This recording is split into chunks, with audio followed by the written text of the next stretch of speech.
I'm reading about the book. I'm looking at the book Henry David Thoreau and Life by Laura Dassow Walls. It says, wherever there is knowledge, wherever there is virtue, wherever there is beauty, he will find a home. Ralph Waldo Emerson. Walden, yesterday I came here to live. That entry from the journal of Henry David Thoreau and the intellectual journey it began would by themselves be enough to place Thoreau in the American pantheon. His attempt to live deliberately in a small woods at the edge of his hometown of Concord has been a touchstone for individualists and seekers since the publication of Walden in 1854. That's individualism in a way. You can get everything from just the jacket of the book. See, the jacket is concentrated. Concentration. But there was much more to Thoreau than his brief experiment in living at Walden Pond. A member of the vibrant intellectual circle centered on his neighbor, Ralph Waldo Emerson, he was also an ardent naturalist, a manual laborer, and inventor, a radical political activist, and more. Many books have taken up various aspects of Thoreau's character and achievements, but as Laura Dassow Walls writes, quote, Thoreau has never been captured between covers. He was quite chaotic, mischievous, and many-sided. 200 years after his birth and 2 generations after the last full-scale biography, Walls renews Henry David Thoreau for us in all his profound, inspiring complexity.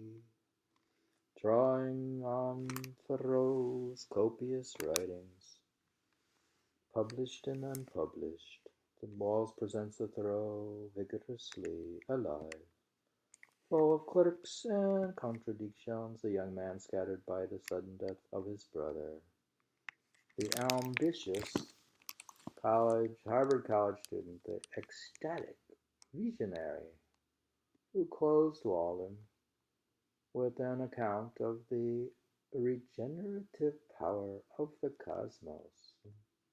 We meet the man whose belief in human freedom and the value of labor made him an uncompromising abolitionist, the solitary walker who found society in nature, but also found his own nature in the society of which he was a deeply interwoven part. And running through it all, Thoreau, the passionate naturalist who, long before the age of environmentalism, saw tragedy for future generations in the human heedlessness around him. The Thoreau I sought was not in any book, so I wrote this one, says Walls. The result is a Thoreau unlike any seen since she walked the streets of Concord, a Thoreau for our time and all time. Laura Dassow Walls is the English, William P. and Hazel B. White, professor of English at the University of Notre Dame. That is the author at Walden Pond. Huh. Huh.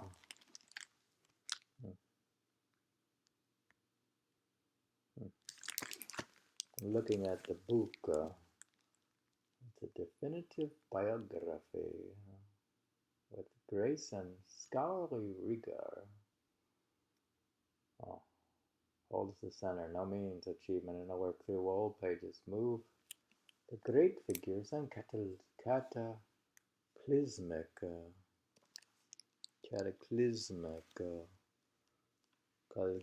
events of the period. Emerson, Hawthorne, and Whitman are here. So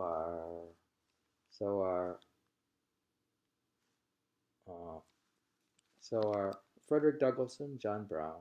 Details of every life every delightful and roundness to this portrait as we follow Thoreau's progress as a writer and also as a reader.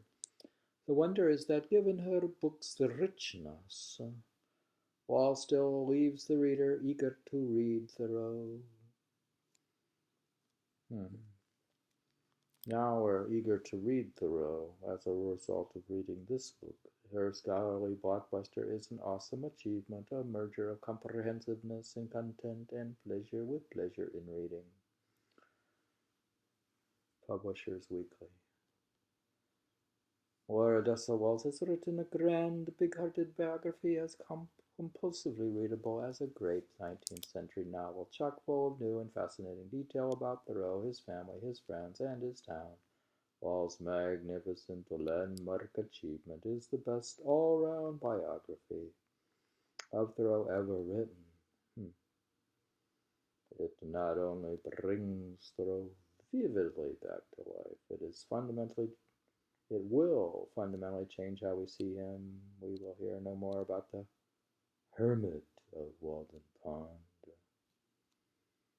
He's not really a hermit, is he?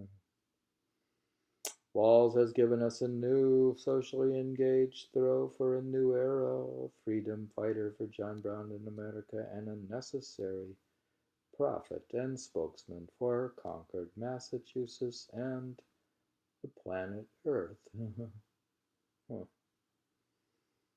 Richard Richardson, author of Henry Thoreau, A Life of the Mind.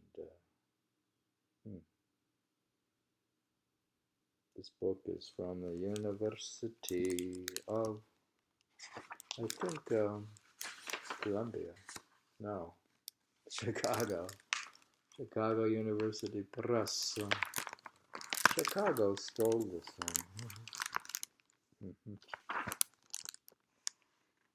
one. That's very American.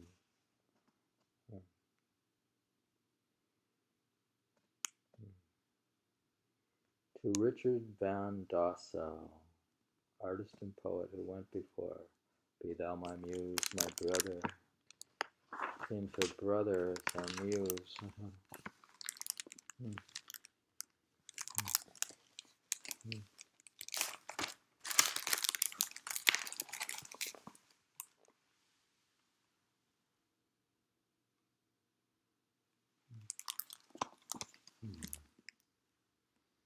That's about this book, mostly the jacket. We read the jacket of the book. Some people just read the jacket and that's it. I don't read anymore because of modern society. It doesn't allow any time to read.